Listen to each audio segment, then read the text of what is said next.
Chapter 14. Again, this chapter is told from the point of view of the creature. Some time elapsed before I learned the history of my friends. It was one which could not fail to impress itself deeply on my mind, unfolding as it did a number of circumstances, each interesting and wonderful to one so utterly inexperienced as I was. The name of the old man was De Lacy. He was descended from a good family in France, where he had lived for many years in affluence, respected by his superiors and beloved by his equals. His son was bred in the service of his country, and Agatha had ranked with ladies of the highest distinction. A few months before my arrival, they had lived in a large and luxurious city called Paris, surrounded by friends, and possessed of every enjoyment which virtue, refinement of intellect, or taste, accompanied by a moderate fortune, could afford. Here we have the background of the family of the cottagers. And we learned that their last name is De Lacy, and that they were originally from Paris, France, where they led a very affluent, comfortable lifestyle. The father of Safie had been the cause of their ruin. He was a Turkish merchant and had inhabited Paris for many years, when for some reason which I could not learn, he became obnoxious to the government. He was seized and cast into prison the very day that Safie arrived from Constantinople to join him. He was tried and condemned to death. The injustice of his sentence was very flagrant. All Paris was indignant, and it was judged that his religion and wealth, rather than the crime alleged against him, had been the cause of his condemnation. So we learned that the downfall of the De Lacy family and all of their wealth was due to Safie's father. Apparently her father was a very wealthy merchant from Turkey. So it says that they were from Constantinople, which is modern day Istanbul in Turkey. And he was a great merchant in Paris, but he did something to tick the French government off that got him thrown into jail. And it says he was tried and condemned to death. And so there was this big uproar over his imprisonment and basically a false verdict. Felix had accidentally been present at the trial. His horror and indignation were uncomfortable when he heard the decision of the court. He made at that moment a solemn vow to deliver him, and then looked around for the means. After many fruitless attempts to gain admittance to the prison, he found a strongly grated window in an unguarded part of the building, which lighted the dungeon of the unfortunate Mahometan, who, loaded with chains, waited in despair the execution of the barbarous sentence. Felix somehow ends up at the man's trial and feels really bad for him and decides that he is going to help this guy escape from prison. And so Felix starts looking around the outside of the prison and finds a way into the prison to then talk to Safie's father. Felix visited the grate at night and made known to the prisoner his intentions in his favor.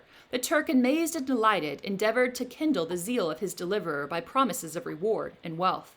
Felix rejected his offers with contempt, yet when he saw the lovely Safie, who was allowed to visit her father, and who, by her gestures, expressed her lively gratitude, the youth could not help owning to his own mind that the captive possessed a treasure which would fully reward his toil and hazard. So as Felix visits the prisoner and plots his escape, that's how he meets Safie and falls in love with her, because she's there visiting her father. The Turk quickly perceived the impression that his daughter had made on the heart of Felix, and endeavored to secure him more entirely in his interests by the promise of her hand in marriage, so soon as he should be conveyed to a place of safety. Felix was too delicate to accept this offer, yet he looked forward to the probability of the event as to the consummation of his happiness. The Turk tells Felix, hey, if you get me out of prison and get me into safety, you can marry my daughter Safie. And Felix is like, well, that seems kind of creepy and a little bit like an arranged marriage, but perhaps I can get to know her more and maybe one day she would want to marry me. During the ensuing days, while the preparations were going forward for the escape of the merchant, the zeal of Felix was warmed by several letters that he received from this lovely girl, who found means to express her thoughts in the language of her lover by the aid of an old man, a servant of her father, who understood French. She thanked him in the most ardent terms for his intended services towards her parent, and at the same time she gently deplored her own fate. So here they were able to communicate with each other because one of her father's servants spoke French, and so he translated her words into a letter written in French and gave it to Felix. I have copies of these letters, for I found means, during my residence in the hovel, to procure the implements of writing, and the letters were often in the hands of Felix or Agatha. Before I depart, I will give them to you. They will prove the truth of my tale. But at present, as the sun is already far declined, I shall only have time to repeat the substance of them to you. So apparently the creature somehow got a hold of these letters between Felix and Agatha and has been carrying them around with him. And he tells Victor Frankenstein, before we depart from each other, I'll give you these letters as proof of my story that I'm telling you right now. Sappho related that her mother was a Christian Arab, seized and made a slave by the Turks. Recommended by her beauty, she had won the heart of the father of Safie, who married her. The young girl spoke in high and enthusiastic terms of her mother, who, born in freedom, spurned the bondage to which she was now reduced. She instructed her daughter in the tenets of her religion, and taught her to aspire to higher powers of intellect and an independence of spirit, forbidden to the female followers of Mahomet. This lady died, but her lessons were indelibly impressed on the mind of Safie, who sickened at the prospect of again returning to Asia and being immured within the walls of a harem, allowed only to occupy herself with infantile amusements, ill-suited to the temper of her soul, now accustomed to grand ideas and a noble emulation for virtue. The prospect of marrying a Christian and remaining in a country where women were allowed to take a rank in society was enchanting to her. So Safie is not your typical woman from her country. Her mom was a Christian and raised Safie with this idea that, women weren't supposed to be slaves or living in a harem or any of those other kinds of ideals at that time. And so Safie really wants to stay in France and not go back to her home country that had kind of those horrible ideas for women at that time.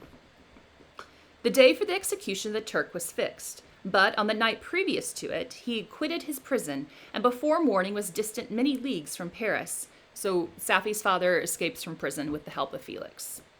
Felix had procured passports in the name of his father, sister, and himself. He had previously communicated his plan to the former, who aided the deceit by quitting his house under the pretense of a journey, and concealed himself with his daughter in an obscure part of Paris. So Felix does let his father and his sister Agatha know of his plans to help the Turk. Felix conducted the fugitives through France to Lyons and across Mont Cenis to Leghorn, where the merchant had decided to wait a favorable opportunity of passing into some part of the Turkish dominions.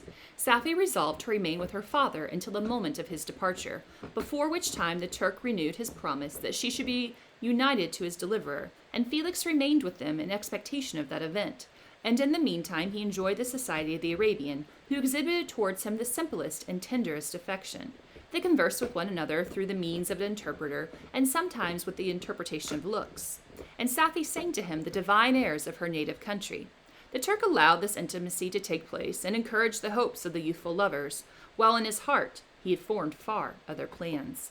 He loathed the idea that his daughter should be united to a Christian, but he feared the resentment of Felix, if he should appear lukewarm. For he knew that he was still in the power of his deliverer, if he should choose to betray him to the Italian state which they inhabited. He revolved 1,000 plans by which he should be enabled to prolong the deceit until it might be no longer necessary, and secretly to take his daughter with him when he departed. His plans were facilitated by the news which arrived from Paris. So apparently Felix is following them on their escape journey, and he still thinks that Safie's father is going to keep his word and allow Safie to stay with Felix while he returns to Turkey. But the text tells us that Safie's father thought no such thing. He did not want his daughter to remain there, and he intended to betray Felix and take her back with him. The government of France were greatly enraged at the escape of their victim and spared no pains to detect and punish his deliverer. The plot of Felix was quickly discovered, and De Lacy and Agatha were thrown into prison. The news reached Felix and roused him from his dream of pleasure. His blind and aged father and his gentle sister lay in a noisome dungeon, while he enjoyed the free air and the society of her whom he loved. This idea was torture to him. He quickly arranged with the Turks that if the latter should find a favorable opportunity for escape before Felix could return to Italy, Safie should remain as a boarder at a convent at Leghorn, and then, quitting the lovely Arabian, he hastened to Paris and delivered himself up to the vengeance of the law, hoping to free De Lacy and Agatha by this proceeding. So word reaches Felix that to punish Felix, the French government has arrested his father and his sister Agatha and thrown them into prison. Felix quickly goes back to Paris to try to get their freedom. He did not succeed. They remained confined for 5 months before the trial took place. the result of which deprived them of their fortune and condemned them to a perpetual exile from their native country. So the father and daughter, they remain in prison for 5 months. They lose all of their wealth and they have to leave France.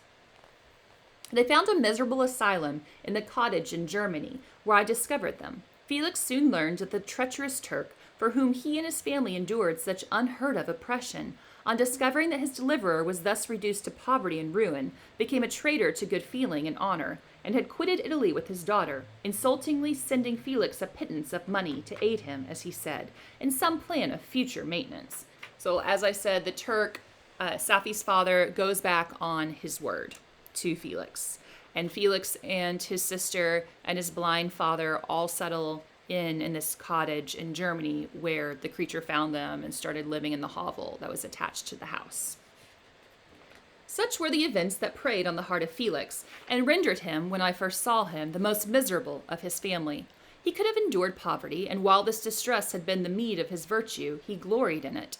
But the ingratitude of the Turk and the loss of his beloved Safi were misfortunes more bitter and irreparable. The arrival of the Arabian now infused new life into his soul.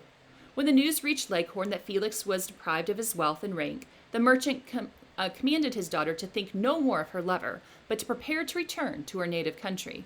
The generous nature of Safi was outraged by this command. She attempted to expostulate with her father, but he left her angrily, reiterating his tyrannical mandate. A few days after, the Turk entered his daughter's apartment and told her hastily that he had reason to believe that his residence at Leghorn had been divulged, and that he should speedily be delivered up to the French government. He had consequently hired a vessel to convey him to Constantinople, for which city he should sail in a few hours. He intended to leave his daughter under the care of a confidential servant, to follow at her leisure with the greater part of his property, which had not yet arrived at Leghorn.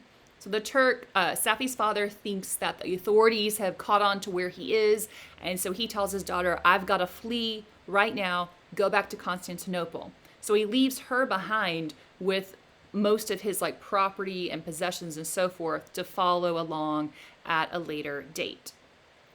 When alone, Safi resolved in her own mind the plan of conduct that it would become to her to pursue in this emergency.